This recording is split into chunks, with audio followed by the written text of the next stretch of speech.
Hey guys, welcome back to Home Built, and in this episode we are going to try and get this Alfarrari straight.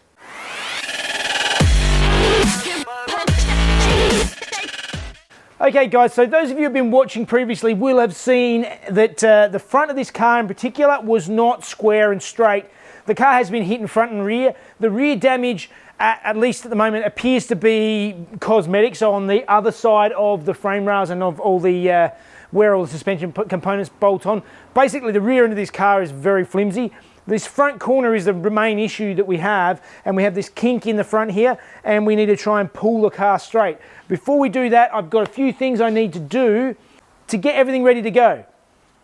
So the other issue with this car obviously is this rear end, and it's all been crumpled and pushed in, and I've actually gone and I've bought new quarter panels, and I'm going to build a new boot floor. All this is going to be replaced, but before I cut it off, I want to actually get a reference point so that when I put everything back together again, I can put it back in the right spot. And that means I'm going to bolt the boot back on and get the boot lid lined up, because I know that's a reasonably good straight piece.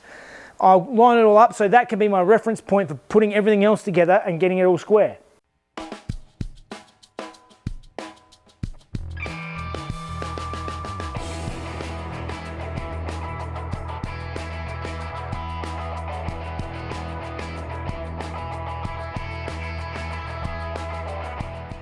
So I've gone around now and got this to as good of a fit as I can on the back here. The issue is that this rear panel is it's been beaten up quite a bit on the edges here. You can see it needs to be replaced. It's all rusted out. This has all been beaten up here. The boot itself is in really good nick for an original part, only where I actually had it up on this corner here, and it was sitting up, and then I raised it into the roof, and a bolt from the ceiling dented it, but I'm going to pull that out. That's not a big deal. The rest of it is quite straight, neat, no rust. A couple of little tiny pits, but no major rust. It's in really good nick, so that is staying.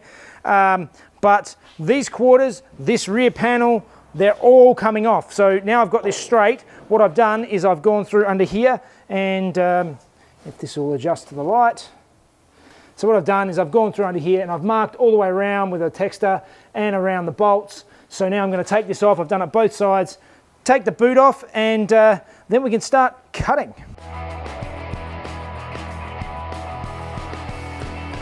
Okay, one side is off, and actually this inner wheel arch, first I looked at it and thought it was covered in rust, but it's only light surface rust, and there's actually just some mud or filler or something on here, but it's actually in reasonable condition.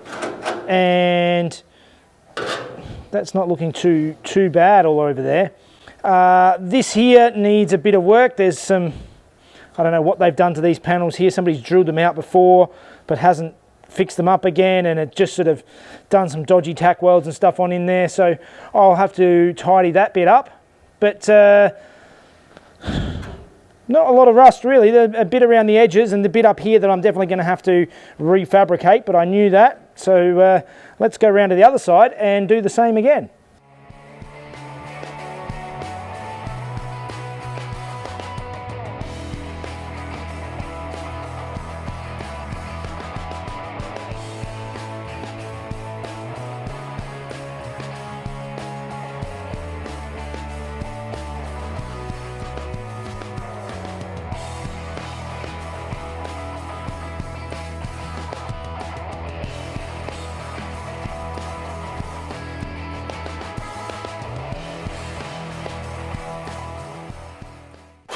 So it's definitely worth cutting this off. You can see where they've just welded another skin over the top of the old rusted skin there. This was quite badly damaged. This side pillar looks a lot better, at least the lower part of the pillar looks a lot better than the other side, but as we get up the top, as I realised before, this was all eaten out and all completely gone, so I'll have to refabricate the pillar there. All right, rear quarters are off, so next thing to do is to tackle this boot floor. Now this boot floor is being removed completely, and I'm going to fabricate an entirely new one. That means what I'm going to do is this back edge here, I'm going to leave probably about a 10mm overhang and then cut it all the way along, and then just unpick all the way around here, unpick all the way around and take this boot floor out. That's the next job. Let's get into that.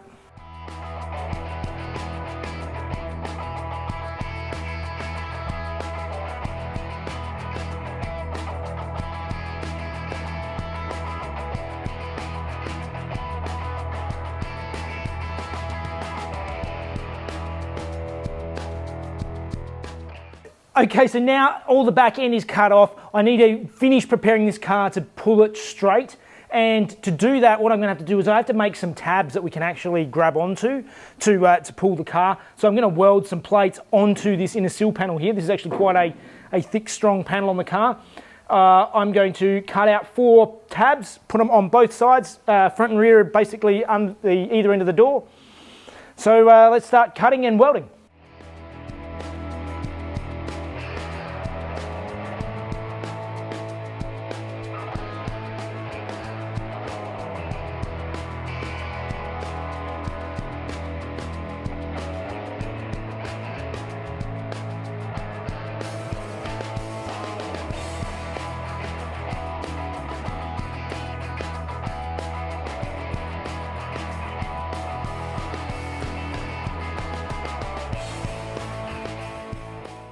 Okay, so I've welded my plates on just temporarily. I'm going to have to cut them off again, obviously, but these will be sufficient for me to pull the car straight. Now I'm going to start tackling some of this rust.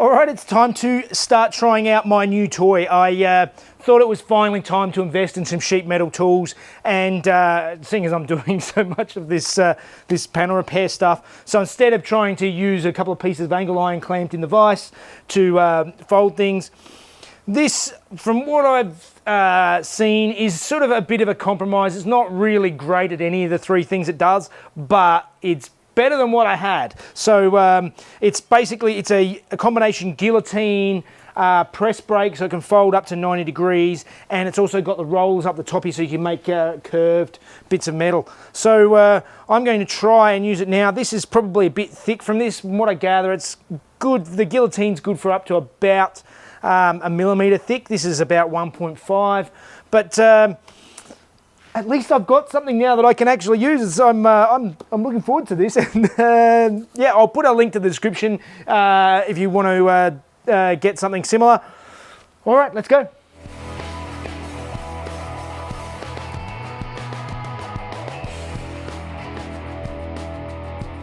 One and a half mil plate.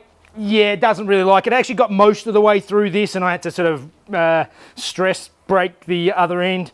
Trying it again, it's just too hard. I'm going to cut it out with the angle grinder and then keep going. But I am going to have to come back and start using the press brake to start bending this and folding it.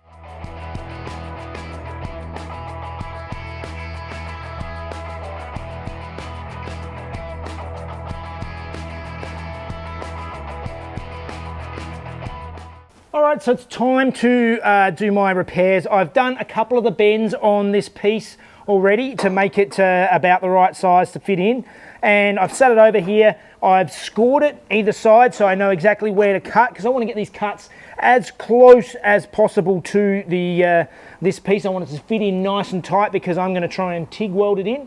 I've cut this piece out, I've folded it roughly to shape. I'm going to cut out my section now. I've got the last fold to do, which I'm going to do once the piece is cut out, and I've painted on the back with some weld through primer.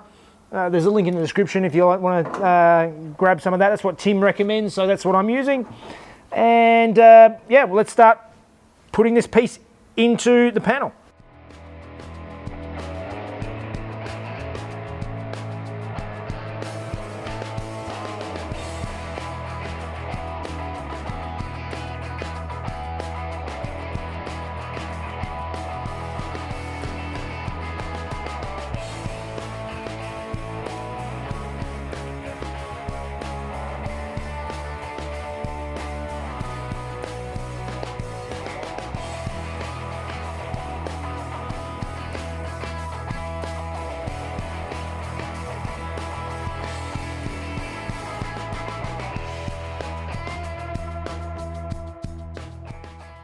All right, I planned on using the TIG welder for this, but then as soon as I got it out, I realised I was completely out of argon, so I just migged it up. This is a heavy duty inner sill, so I'm not too worried about it. I actually don't have time to finish this up now because I've got to get the car on the trailer and get it ready to take down to Tim's, so I'll do this other patch later. All right, guys, so I've got the car down here at Aladdin's Cave now with Tim, and we've got it on the car aligner jig. So we're going to start measuring it up and make sure it's all nice and square, and or square on the jig to start with, and then we can find out where it's tweaked and see if we can get it straighter. All right, so we have the car now up on the jig.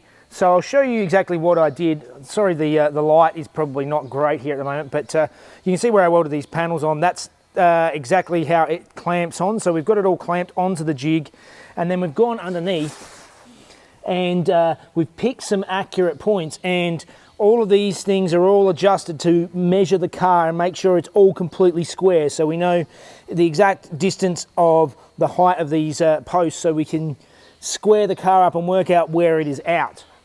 And this side is the one that's out the most. The back is actually quite straight. It actually seems to all line up nicely, but this here, we can tell whether we're up or down or back or forwards or whatever because of the way this rack works. So now we're going to try and pull it straight.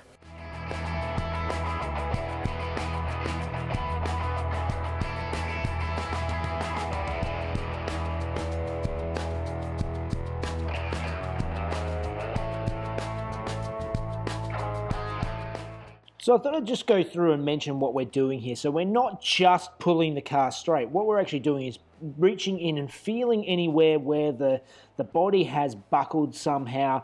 And as we put it under tension, we go through and knock those buckles down and knock the shape back flat and smooth again. And that actually helps move everything back to the place where it wants to be and where it originally was.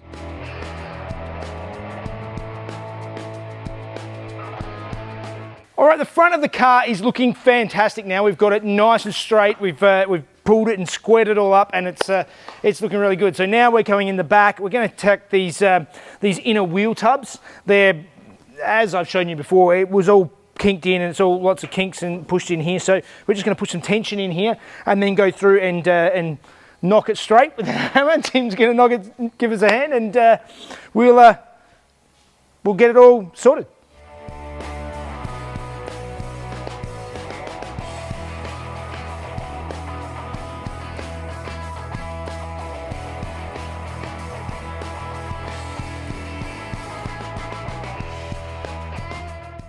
And as a sign of a job well done, we are all bolted in all around, and particularly this front corner where we were not bolted up before is all lined up beautifully. So I call that a win. And there we have it. We are all bolted back up to the Alfa factory jig. It all bolts up perfectly square and beautifully. That's all done. So I think that definitely means it's time for fun facts with Mrs. Jeff.